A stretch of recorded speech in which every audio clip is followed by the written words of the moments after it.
ಸ್ನೇಹಿತರೆ, ಸಾಲ ಮನ್ನಾ ಅಂತೂ ಫಿಕ್ಸ್ ಅಂತ ಹೇಳಬಹುದು. 100ಕ್ಕೆ 70% ಕನ್ಫರ್ಮ್ ಅಂತ ಹೇಳಬಹುದು. ಸಾಲ ಮನ್ನಾದ ಕುರಿತಾಗಿ ಡಿ.ಕೆ. ಶಿವಕುಮಾರ್ ಅವರು ಪ್ರೆಸ್ ಮೀಟ್ ನಲ್ಲಿ ಮಾಹಿತಿಯನ್ನ ಕೊಡ್ತಾರೆ. ಅದೇನ್ ಮಾಹಿತಿ ಕೊಟ್ರು ಮತ್ತು ನಿಮಗೆ 1 ಲಕ್ಷ ರೂಪಾಯಿ ಸಾಲ ಮನ್ನಾ ಆಗತ್ತಾ ಅಥವಾ 2 ಲಕ್ಷ ರೂಪಾಯಿ ಆಗತ್ತಾ ಅಥವಾ 50,000 ರೂಪಾಯಿನೇ ಆಗತ್ತಾ? ಸೊ ಈಗಾಗಲೇ ಮಹಾರಾಷ್ಟ್ರದಲ್ಲಿ ಸಾಲ ಮನ್ನಾ ಆಯ್ತು, ಎಷ್ಟು ಆಯ್ತು? ತಮಿಳುನಾಡಿನಲ್ಲಿ ಸಾಲ ಮನ್ನಾ ಆಯ್ತು, ಅಲ್ಲಿ ಎಷ್ಟು ಆಯ್ತು? ಹಾಗಾದ್ರೆ ನಮ್ಮ ರಾಜ್ಯದಲ್ಲಿ ಎಷ್ಟು ಆಗುವಂತಹ ನಿರೀಕ್ಷೆ ಇದೆ ಮತ್ತು ಡಿ.ಕೆ. ಶಿವಕುಮಾರ್ ಅವರು ಏನ್ ಅಪ್ಡೇಟ್ ಕೊಟ್ಟಿದ್ದಾರೆ ಮತ್ತು ಎಂತಹ ರೈತರಿಗೆ ಸಾಲ ಮನ್ನಾ ಆಗತ್ತೆ, ಎಷ್ಟು ಲಕ್ಷ ರೈತರಿಗೆ ಸಾಲ ಮನ್ನಾ ಆಗತ್ತೆ, ಯಾವ ಬೆಳೆಯನ್ನ ಬೆಳೆದಿರ್ತಕ್ಕಂತಹ ರೈತರಿಗೆ ಸಾಲ ಮನ್ನಾ ಆಗತ್ತೆ. ಸೊ ಎಲ್ಲ ವಿಷಯದ ಕುರಿತಾಗಿ ಸಂಪೂರ್ಣ ಮಾಹಿತಿಯನ್ನ ಈ ವಿಡಿಯೋದಲ್ಲಿ ನಿಮ್ಮೊಂದಿಗೆ ಹಂಚ್ಕೊಳ್ತೇನೆ. ಸೊ ಬಹಳ ಇಂಪಾರ್ಟೆಂಟ್ ಮಾಹಿತಿ. ಪ್ರತಿಯೊಬ್ಬ ರೈತರು ಕೂಡ ಈ ವಿಡಿಯೋನ ತಪ್ಪದೇ ಕೊನೆವರೆಗೂ ವಾಚ್ ಮಾಡಿ. ಚಾನಲ್ಗೆ ಸಬ್ಸ್ಕ್ರೈಬ್ ಮಾಡಿಲ್ಲ ಅಂದ್ರೆ ಇದೇ ರೀತಿ ಲೇಟೆಸ್ಟ್ ಆದಂತಹ ಅಪ್ಡೇಟ್ಗಾಗಿ ಸಬ್ಸ್ಕ್ರೈಬ್ ಮಾಡಿ, ಬೆಲ್ ಐಕನ್ ಆಲ್ ಅಂತ ಒತ್ತಿ.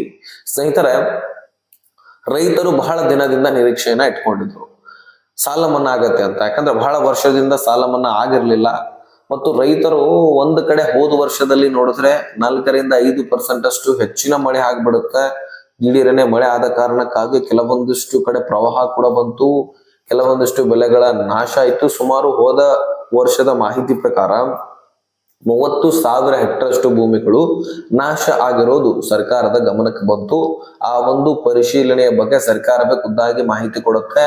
ಸರ್ವೆ ಆದ ತಕ್ಷಣ ಸುಮಾರು 30,000 ಹೆಕ್ಟರ್ ಅಷ್ಟು ಭೂಮಿಗಳು ನಾಶ ಆಗಿದ್ದಾವೆ. ಆ ಬೆಳೆಗಳಿಗೆ ನಾವು ಪರಿಹಾರವನ್ನ ಕೊಡ್ತೀವಿ ಅಂತ ಹೇಳಿದ್ರು ಸಿದ್ದರಾಮಯ್ಯನವರು. ಆ ಸಂದರ್ಭದಲ್ಲಿ ಕೊಟ್ಟರು ಕೂಡ. ಆದ್ರೆ ಈಗ ಬರ ಬಿದ್ದು ಬಿಟ್ಟಿದೆ. ಸೊ ಮಳೆರಾಯನ ಸುಳಿವೇ ಇಲ್ಲ. ದಕ್ಷಿಣ ಕನ್ನಡ ಸೈಡ್ ಕೆಲವೊಂದಿಷ್ಟು ದಿನ ಮಳೆ ಆಯ್ತು, ಅಲ್ಲಿ ಶಾಲಾ ಕಾಲೇಜುಗಳನ್ನ ರಜೆ ಕೊಡಲಾಯ್ತು. ಆದ್ರೆ ಉತ್ತರ ಕರ್ನಾಟಕ ಸೈಡು ಸಂಪೂರ್ಣ ಬರ ಬಿದ್ದ ಹಾಗಾಗಿದೆ. ಮಹಾರಾಷ್ಟ್ರ ಕಡೆ ಮಳೆ ಆಗ್ತಾ ಇದೆ, ವರುಣನ ಆರ್ಭಟ ಜೋರಾಗಿದೆ. ಮುಂಬೈನಲ್ಲಿ ನೋಡಬಹುದು ನೀವು, ಪ್ರವಾಹ ನೀರೆಲ್ಲ ನಿಂತ್ಕೊಳ್ಳೋದು ಇದೆಲ್ಲವೂ ಕೂಡ ಆಗ್ತಾ ಇದೆ. ಆದ್ರೆ ಅಲ್ಲಿಂದ ಕಿನಾಲ್ಗಳು, ಡ್ಯಾಮ್ಗಳು, ಕೆರೆಗಳು, ಜಲಾಶಯಗಳು ತುಂಬುತ್ತವೆ, ಅದೇ ರೀತಿಯಾಗಿ ಹೊರಟೋಗ್ಬಿಡ್ತವೆ. ಆದ್ರೆ ಮಳೆರಾಯನ ಆರ್ಭಟ ಆ ಪ್ರದೇಶದಲ್ಲಿ ಆದ್ರೆ ಮಾತ್ರನೇ ನೀರು ಬಂದ ಹಾಗೆ, ಹೌದಲ್ವಾ? ಸೊ ಅದಕ್ಕಾಗಿ ರೈತರಿಗೆ ಬಹಳ ಸಂಕಷ್ಟ ಈಡಾಗಿದೆ. ರೈತರ ಬಂದು ಬೆಳೆದಿರ್ತಕ್ಕಂತಹ ಬೆಳೆಗಳಿಗೆ ಫಲ ಸಿಗ್ತಾ ಇಲ್ಲ. ಅದಕ್ಕಾಗಿ ಸರ್ಕಾರ ಸಾಲ ಮನ್ನಾ ಮಾಡಲೇಬೇಕು ಅನ್ನುವಂತಹ ಒಂದು ಬೇಡಿಕೆಯನ್ನ ರೈತ ಪರ ಸಂಘಟನೆಗಳು ಇಟ್ಟಿದ್ವು ಮತ್ತು ಅದರ ಬಗ್ಗೆ ಸಾಕಷ್ಟು ಚರ್ಚೆ ಆಗ್ತಾ ಇತ್ತು. ಜೊತೆಗೆ ಸೋಷಿಯಲ್ ಮೀಡಿಯಾದಲ್ಲಿ ಕೂಡ ರೈತರ ಪರವಾಗಿ ಸಾಲ ಮನ್ನಾ ಆಗಬೇಕು ಅನ್ನುವಂತಹ ಪರವಾಗಿ ಸಾಕಷ್ಟು ಚರ್ಚೆಗಳು ಆಗ್ತಾ ಇದ್ವು. ಇದರೆಲ್ಲದರ ಮೇರೆಗೆ ಡಿ.ಕೆ. ಶಿವಕುಮಾರ್ ಅವರು ಗಮನ ಹರಿಸಿದ್ರು. ಡಿ.ಕೆ. ಶಿವಕುಮಾರ್ ಅವರ ಗಮನಕ್ಕೂ ಕೂಡ ಇದು ಬಂದಾಗಿದೆ. ಸೊ ಜೊತೆಗೆ ಪ್ರೆಸ್ ಮೀಟ್ ನಲ್ಲಿ ಡಿ.ಕೆ. ಶಿವಕುಮಾರ್ ಅವರ ಗಮನಕ್ಕೆ ತರ್ತಾರೆ. ಬೆಳೆ ಹಾನಿ ಈಗಾಗಲೇ ಅರ್ಜಿಯನ್ನ ಪ್ರಾರಂಭಿಸಿದ್ದಾರೆ. ಇನ್ನು ಸಾಲ ಮನ್ನಾ ಆಗತ್ತಾ ಅನ್ನುವಂತಹ ಒಂದು ಬೇಡಿಕೆಯನ್ನ ರೈತರು ಇಟ್ಟಿದ್ದಾರೆ. ಸೊ ಸಾಲ ಮನ್ನಾ ಮಾಡ್ತೀರಾ ಅನ್ನುವಂತಹ ಪ್ರಶ್ನೆಗಳನ್ನ ಮಾಡ್ತಾರೆ. ಹೌದು, ಸಾಲ ಮನ್ನಾದ ಬಗ್ಗೆ ಬೇಡಿಕೆ ಅಂತಲೂ ಬರ್ತಾ ಇದೆ. ಸೊ ಬಹಳ ದಿನದಿಂದ ರೈತರು ಕೂಡ ನಿರೀಕ್ಷೆ ಇಟ್ಕೊಂಡಿದ್ದಾರೆ. ಆದ್ರೆ ಸಾಲ ಮನ್ನಾ ಮಾಡೋದು ಅಷ್ಟೊಂದು ಸುಲಭವಾದ ವಿಚಾರವಲ್ಲ ಅಂತ ಹೇಳಿದ್ರು. ಜೊತೆಗೆ ಮಹಾರಾಷ್ಟ್ರದಲ್ಲಿ ಕೂಡ ಸಾಲ ಮನ್ನಾ ಆಗಿದೆ, ಜೊತೆಗೆ ತಮಿಳುನಾಡಿನಲ್ಲಿ ಕೂಡ ಸಾಲ ಮನ್ನಾ ಆಯ್ತು. ನೀವು ಕೂಡ ಮಾಡ್ತೀರಂತ ರೈತರು ನಿರೀಕ್ಷೆಯನ್ನ ಇಟ್ಟಿದ್ದಾರೆ ಅಂತ ಹೇಳಿದಾಗ, ಹೌದು, ನಾನು ಅದರ ಬಗ್ಗೆ ಪರಿಶೀಲನೆ ಮಾಡ್ತೀನಿ ಅಂತ ಹೇಳಿದ್ರು. ಹೌದು, ಈಗಾಗಲೇ ಎಲ್ಲೆಲ್ಲಿ ಬರ ಬಿದ್ದಿದೆ ಅಲ್ಲೆಲ್ಲವೂ ಕೂಡ ಪರಿಶೀಲನೆ ಆಗ್ತಾ ಇದೆ ಅಂತೆ. ಸೊ ಅತಿವೃಷ್ಟಿ ಅನಾವೃಷ್ಟಿಯಿಂದ ಬಳಲ್ತಾ ಇರುವಂತಹ ರೈತರಿಗೆ ಈ ಸಾಲ ಮನ್ನಾ ಆಗುವಂತಹ ಸಾಧ್ಯತೆ ಇದೆ. ಸೊ ಬಹಳ ದಿನದಿಂದ ನಿರೀಕ್ಷೆ ನಿಮ್ದಾಗಿತ್ತು ಸಾಲ ಮನ್ನಾ ಆಗಬೇಕು ಅಂತ. ಹೌದು, ಅದರ ಬಗ್ಗೆ ಪರಿಶೀಲನೆಯನ್ನ ನಡೆಸ್ತಾ ಇದೆ ಅಂತ ಸರ್ಕಾರ. ಸೊ ಅದರ ಬಗ್ಗೆ ಪರಿಶೀಲನೆ ಆದ ತಕ್ಷಣ ಸೊ ಎಂತಹ ರೈತರಿಗೆ ಸಾಲ ಮನ್ನಾ ಆಗತ್ತೆ ಅನ್ನುವಂಥದ್ದನ್ನ ಹೇಳ್ತಾರೆ. ಜೊತೆಗೆ ಬೆಳೆಗಳ ಆಧಾರದ ಮೇಲೆ ಸಾಲ ಮನ್ನಾ ಕೂಡ ಆಗಬಹುದಾದಂತಹ ಸಾಧ್ಯತೆ ಇದೆ. ಇನ್ನು ಸಾಲ ಮನ್ನಾ ಆದ್ರೆ ನಿಮಗೆ 1 ಲಕ್ಷ ಅಥವಾ 2 ಲಕ್ಷ ಆಗುವಂತಹ ನಿರೀಕ್ಷೆ ಇಲ್ಲ. 50,000ದಿಂದ 75,000 ಒಳಗಾಗಿ ನಿಮಗೆ ಸಾಲ ಮನ್ನಾ ಆಗಬಹುದಾದಂತಹ ಸಾಧ್ಯತೆ ಇದೆ.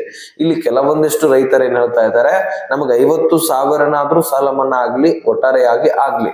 ಸರ್ಕಾರ ಬರೀ ಗ್ಯಾರಂಟಿಗಳ ಕಡೆಗೆ ಗಮನ ಹರಿಸ್ತಾ ಇದೆ, ರೈತರ ಪರವಾಗಿ ನಿಂತ್ಕೊಳ್ತಾ ಇಲ್ಲ ಅನ್ನುವಂತಹ ಹೇಳಿಕೆಗಳು ಕೇಳಿ ಬರ್ತಾ ಇದ್ವು. ಆದ್ರೆ ಈಗ ಸರ್ಕಾರ ರೈತರಿಗೆ ಸಾಲ ಮನ್ನಾ ಮಾಡುವಂತಹ ಸಾಧ್ಯತೆಗಳು ಇದ್ದಾವೆ. 50,000ದಿಂದ 75,000ವರೆಗೂ ಕೂಡ ಸಾಲ ಮನ್ನಾ ಆಗಬಹುದಾದಂತಹ ಚಾನ್ಸಸ್ ಇದೆ. ಸೊ ಕಾಯ್ದು ನೋಡ್ಬೇಕಾಗಿದೆ ನಾವು. ಸೊ ರೈತರ ಬೇಡಿಕೆ ಅಂತೂ ಇದೆ, ಸರ್ಕಾರದ ಗಮನಕ್ಕೆ ಬಂದಿದೆ. ಪರಿಶೀಲನೆ ಅದರಲ್ಲಿ ಎಲ್ಲವೂ ಕೂಡ ಆಗುತ್ತೆ. ನಿಮ್ಮ ಜಮೀನು ನೀರಾವರಿ, NDRF ಜಮೀನ ಅಥವಾ ನಿಮ್ಮ ಬೆಳೆಗಳೆಲ್ಲ ಏನೇನ್ ಯಾವ ರೀತಿಯಾಗಿ ನಾಶ ಆಗಿದಾವೆ, ಬರ ಬಿದ್ದಿದೆಯಾ ಅಥವಾ ಹೆಚ್ಚಿನ ಮಳೆಯಿಂದಾಗಿ ನಾಶ ಆಗಿದೆಯಾ, ಸೊ ಇದೆಲ್ಲದರ ಬಗ್ಗೆ ಪರಿಶೀಲನೆ ಆಗತ್ತೆ. ಸೊ ಒಟ್ಟಾರೆಯಾಗಿ ಇಲ್ಲಿ ಒಂದು ಲಿಸ್ಟ್ ಕೂಡ ಬಿಡುಗಡೆ ಮಾಡಲಾಗತ್ತೆ, ಒಂದು ಪಟ್ಟಿಯನ್ನ ಬಿಡುಗಡೆ ಮಾಡ್ತಾರೆ. ಪರಿಶೀಲನೆ ಆದ ತಕ್ಷಣ ಆ ಪಟ್ಟಿಯಲ್ಲಿ ನಿಮ್ಮ ಹೆಸರಿದ್ರೆ ಸೊ ನಿಮಗೆ ಖಂಡಿತವಾಗ್ಲೂ ನಿಮ್ಮ ಒಂದು ಸಾಲ ಮನ್ನಾ ಆಗುವಂತದ್ದು. ಸೊ ಅದಕ್ಕಾಗಿ ನಮ್ಮ ಚಾನಲ್ ಅನ್ನ ಸಬ್ಸ್ಕ್ರೈಬ್ ಮಾಡ್ಕೊಂಡು ಇಟ್ಕೊಂಡ್ಬಿಡಿ. ಯಾಕಂದ್ರೆ ಮುಂದೆ ಬರ್ತಕ್ಕಂತಹ ದಿನಗಳಲ್ಲಿ ಆ ಪಟ್ಟಿ ಬಿಡುಗಡೆ ಆದ್ರೆ ಆ ಪಟ್ಟಿಯನ್ನ ನೀವು ಯಾವ ರೀತಿಯಾಗಿ ಚೆಕ್ ಮಾಡಬಹುದು ಅನ್ನುವಂಥದ್ದನ್ನ ತಿಳಿಸ್ಕೊಡ್ತೀನಿ. ಸೊ ಪ್ರತಿಯೊಬ್ರು ಕೂಡ ಮಿಸ್ ಮಾಡದೆ ಚಾನಲ್ಗೆ ಸಬ್ಸ್ಕ್ರೈಬ್ ಮಾಡ್ಕೊಳ್ಳಿ. ಬರೀ ವಿಡಿಯೋ ನೋಡೋದಲ್ಲ, ಇಂಪಾರ್ಟೆಂಟ್ ಮಾಹಿತಿಗಳನ್ನ ಪಡ್ಕೊಳ್ಬೇಕಂದ್ರೆ ಚಾನಲ್ ನ ಸಬ್ಸ್ಕ್ರೈಬ್ ಮಾಡಿ ನೋಟಿಫಿಕೇಶನ್ ಆಲ್ ಅಂತ ಸೆಟ್ ಮಾಡ್ಕೊಳ್ಳಿ. ಮುಂದೆ ಬರ್ತಕ್ಕಂತಹ ದಿನಗಳಲ್ಲಿ ಎಲ್ಲ ಇನ್ಫಾರ್ಮೇಶನ್ ನೋಟಿಫಿಕೇಶನ್ ಮುಖಾಂತರ ಬಂದು ತಲುಪುತ್ತೆ. ಸೊ ಸ್ವಲ್ಪ ದಿನ ನಾವು ವೇಟ್ ಮಾಡ್ಬೇಕಾಗತ್ತೆ. ಇದ್ರ ಬಗ್ಗೆ ಅಧಿಕೃತ ಮಾಹಿತಿ ಪರಿಶೀಲನೆ ಆದ ತಕ್ಷಣವೇ ಬಿಡುಗಡೆ ಆಗ್ತಾ ಇದೆ. ಈಗಾಗಲೇ ಪರಿಶೀಲನೆ ಪ್ರಾರಂಭವಾಗಿದೆ. ಒಂದು ವಾರನಾದ್ರೂ ನಾವು ವೇಟ್ ಮಾಡ್ಬೇಕಾಗತ್ತೆ. ಅಷ್ಟರೊಳಗಾಗಿ ಅದ್ರ ಬಗ್ಗೆ ಅಪ್ಡೇಟ್ ಕೊಟ್ರೆ ನಾನು ಮತ್ತೆ ವಿಡಿಯೋದಲ್ಲಿ ತಿಳಿಸ್ಕೊಡ್ತೀನಿ. ಓಕೆ, ಸೊ ಈ ಇನ್ಫಾರ್ಮೇಶನ್ ಅನ್ನ ಆದಷ್ಟು ಎಲ್ಲ ರಾಜ್ಯದ ರೈತರಿಗೆ ಶೇರ್ ಮಾಡಿ, ಹಾಗೆ ಚಾನಲ್ಗೆ ಸಬ್ಸ್ಕ್ರೈಬ್ ಮಾಡ್ಕೊಳ್ಳಿ.